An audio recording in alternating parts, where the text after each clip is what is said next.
Hello दोस्तों मैं अभी अभी क्रू नाम की मूवी को देखकर लौट कर आया हूँ। 2 घंटे की मूवी की लेंथ है एंड सीधा आते हैं स्टोरी पर। तो कोहिनूर एयरलाइंस यहाँ पर है, एक उसमें जो काम करता है स्टाफ, उनमें से 3 महिलाओं पर जो कैबिन क्रू मेंबर्स हैं उस उनके प्लेन में, उनकी एयरलाइन में, उन पर ये फिल्म फोकस्ड है। एंड यहाँ पर चीज़ें यूँ हैं कि कोहिनूर एयरलाइन जो है वो बैंकरप्ट होने वाली है। उसने अभी तक अपने स्टाफ को तनख्वाह तक नहीं दी है। जो स्टाफ है उनकी निजी ज़िंदगी बहुत ज़्यादा ख़राब है, फाइनेंशियल कंडीशन ख़राब है। एंड उन लोगों को ऑफकोर्स जाहिर सी बात है, जब तनख्वाह नहीं मिलेगी तो वो लोग अपनी ज़िंदगी में क्या ही कर रहे होंगे, झक मरी हुई है सभी की। एंड तो चीज़ें यूँ होती हैं कि जो क्रू मेंबर है उनमें से 3 महिलाओं पर ये पूरी तरह से फिल्म फोकस्ड है, उनके आगे पीछे घूमती है। जब उन लोगों को पता चलता है कि यहाँ पर इस एयरलाइन में काम करने वाला एक व्यक्ति वो सोने की तस्करी कर रहा है एंड जो मर चुका है, किसी भी वजह से मरा हो, पता नहीं चला कि किस वजह से वो मरा, तो वो 3 महिलाएं, उनके पास कोई ऑप्शन बचता नहीं है। तो वो लोग इसी धंधे में आ जाती हैं कि वो भी सोने की तस्करी करने लग जाती हैं इंडिया से मिडिल ईस्ट में कहीं, जिसका नाम यहाँ पर अल बुर्ज कहा गया है। मतलब मैंने तो सोचा था कि हो सकता है दुबई टाइप का कुछ होगा, लेकिन वो यहाँ पर अल बुर्ज में जाते हैं एंड वहाँ पर सोने की तस्करी हो रही है, इंडिया से बाहर सोना जा रहा है। फिर यूँ होता है कि जो मालिक है इस एयरलाइन का, हो सकता है कि थोड़ा स्पॉइलर हो जाए यहाँ पर, लेकिन फिल्म में यकीन मानिए कहानी के नाम पर कुछ भी है ही नहीं। ऑनेस्टली स्पीकिंग कहानी तो छोड़ो, एक्साइटमेंट नहीं है इस फिल्म में। एंड उस पर मैं बाद में आता हूँ, पहले कहानी पर आते हैं।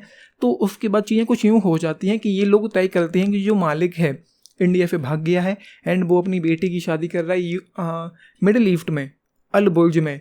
तो ये लोग तय करते हैं, जो 3 जिन लोगों पर ये फिल्म फोकस्ड है उनके आगे पीछे घूमती है, वो लोग ये तय करते हैं कि वो अपनी बेटी की शादी कर रहा है, ये किसी तरह से उस होटल में पहुंच जाए एंड वहाँ से जो ये लोग उतना चुरा लें जितने से इन लोगों का काम हो जाए। जाहिर सी बात है ये लोग वहाँ पहुँच जाते हैं। एंड मूवी का जो क्लाइमैक्स है वो निहायती बचकाना बकवास है। एंड जो वहाँ पर हो रहा था वो पूरी तरह से लॉजिकल था, मतलब मुमकिन ही नहीं है जो हो गया यहाँ पर।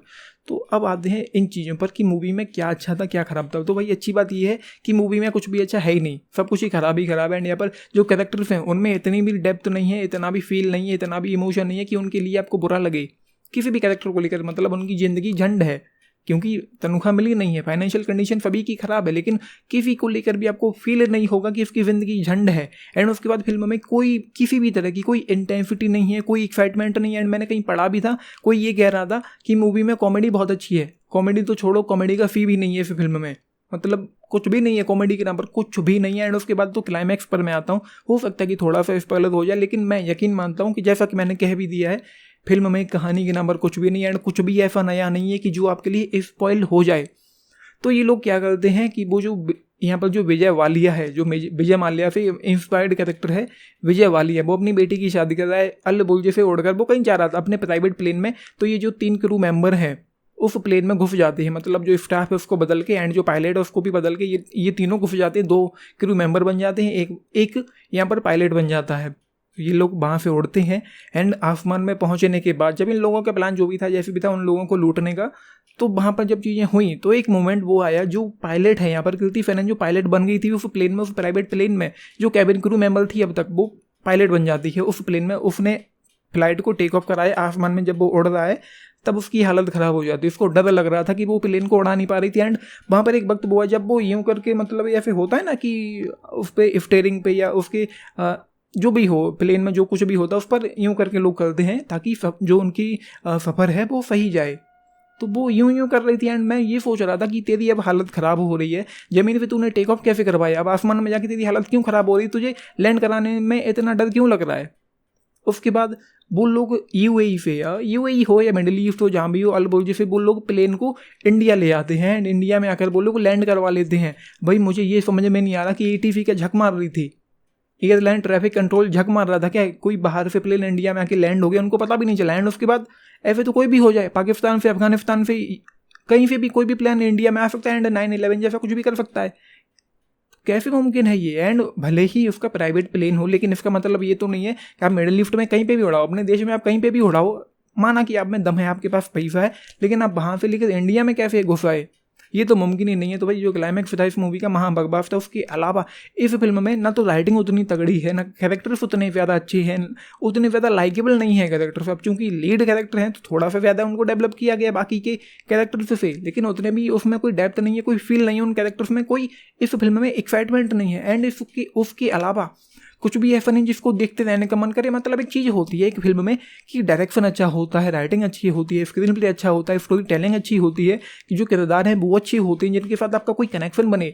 मैं मूवी देखने गया एंड मूवी हॉल में मैं बैठ गया, बस मूवी चलती जा रही, मैं अपनी सीट पर बैठा था एंड मैं देखता रहा। वैसे क्या होता है कि हम खो जाते हैं एक मूवी में, कि मूवी में जो भी चल रहा है उसमें हम खो जाते हैं, लेकिन मैं होश में था पूरी तरह से। मुझे पता था कि मैं अपनी कुर्सी पर बैठा हूँ एंड मूवी देख रहा हूँ, लेकिन वो वाला कनेक्शन नहीं बना, एक इमोशन नहीं जुड़ा इस मूवी के साथ मेरा।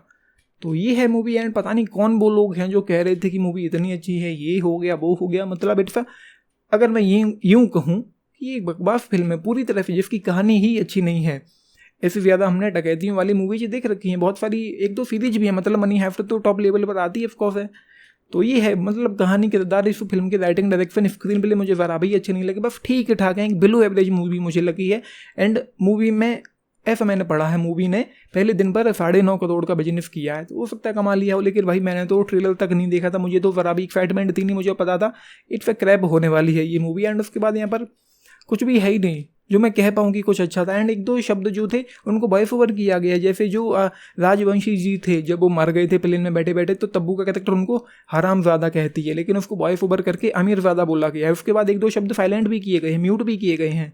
तो बाकी एक्टिंग वगैरह मुझे लगभग ठीक ठाक ही लगी है, उतनी कुछ ख़राब नहीं है, ठीक ठाक है। एंड दिलजीत दोसांझ एंड कपिल शर्मा यहाँ पर स्पेशल अपीयरेंस में है। राजेश शर्मा का काम अच्छा है, सरस्वती चटर्जी जो है वो विजय वालिया, उनका भी काम ठीक ठाक है। बाकी जो लीड एक्टर्स हैं तब्बू, करीना और कृति सेनन, उनका काम मतलब ठीक ठाक है, देखने लायक, ऐसा भी नहीं कि ख़राब हो। मतलब एक फिल्म में जो कैरेक्टर जिसको उन्होंने प्ले किया है वो अच्छा था। तो ये है जस्ट 2 आउट ऑफ 5 इस मूवी के लिए, क्योंकि यहाँ पर ना तो ये कुछ भी अच्छा ऑफर कर पाती है, उसके बाद अच्छा छोड़ो, कोई बात होनी चाहिए एक फिल्म में, जो हमने देखा उसमें कोई बात होनी चाहिए जिसके बारे में हम कह पाएँ कि मैंने कुछ अच्छा देखा हो।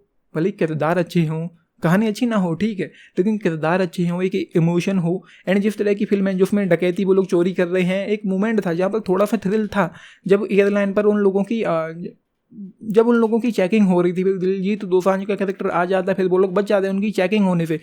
फिर एक शॉट था जहाँ पर थोड़ा सा थ्रिल था। उसके बाद फिल्म में लगभग आधा पौना घंटा की मूवी शुरुआत में निकल जाती है एंड कुछ भी होता ही नहीं है, बस चल रही है बिना फर पैर के, बस चलती जा रही है। तो ये है, कहने के लिए बहुत कुछ कह सकता हूँ, लेकिन फिजूल में टाइम वेस्ट करने का मुझे लगता है कि कोई मतलब है नहीं। तो मुझे ये लगता है कि इस मूवी पर 100-200-150 रुपये खर्च करने की कोई ज़रूरत नहीं है। ये एक बिलो एवरेज मूवी है जिस पे मुझे लगता है कि टाइम वेस्ट करना ही होगा इस मूवी को देखना। तो देखिए, अपने लिख के बताना 10 में से अगर आप लोग पूछें तो केवल 5 स्टार्स आउट ऑफ 10 इस मूवी के लिए। बाकी मेरी रेटिंग इस मूवी के लिए 2 स्टार्स रहेगी आउट ऑफ 5। देखी है, लिख के बताना। बाकी लाइक शेयर सब्सक्राइब करना चैनल को, वीडियो का एंड देख नहीं थे चैनल। Thank you.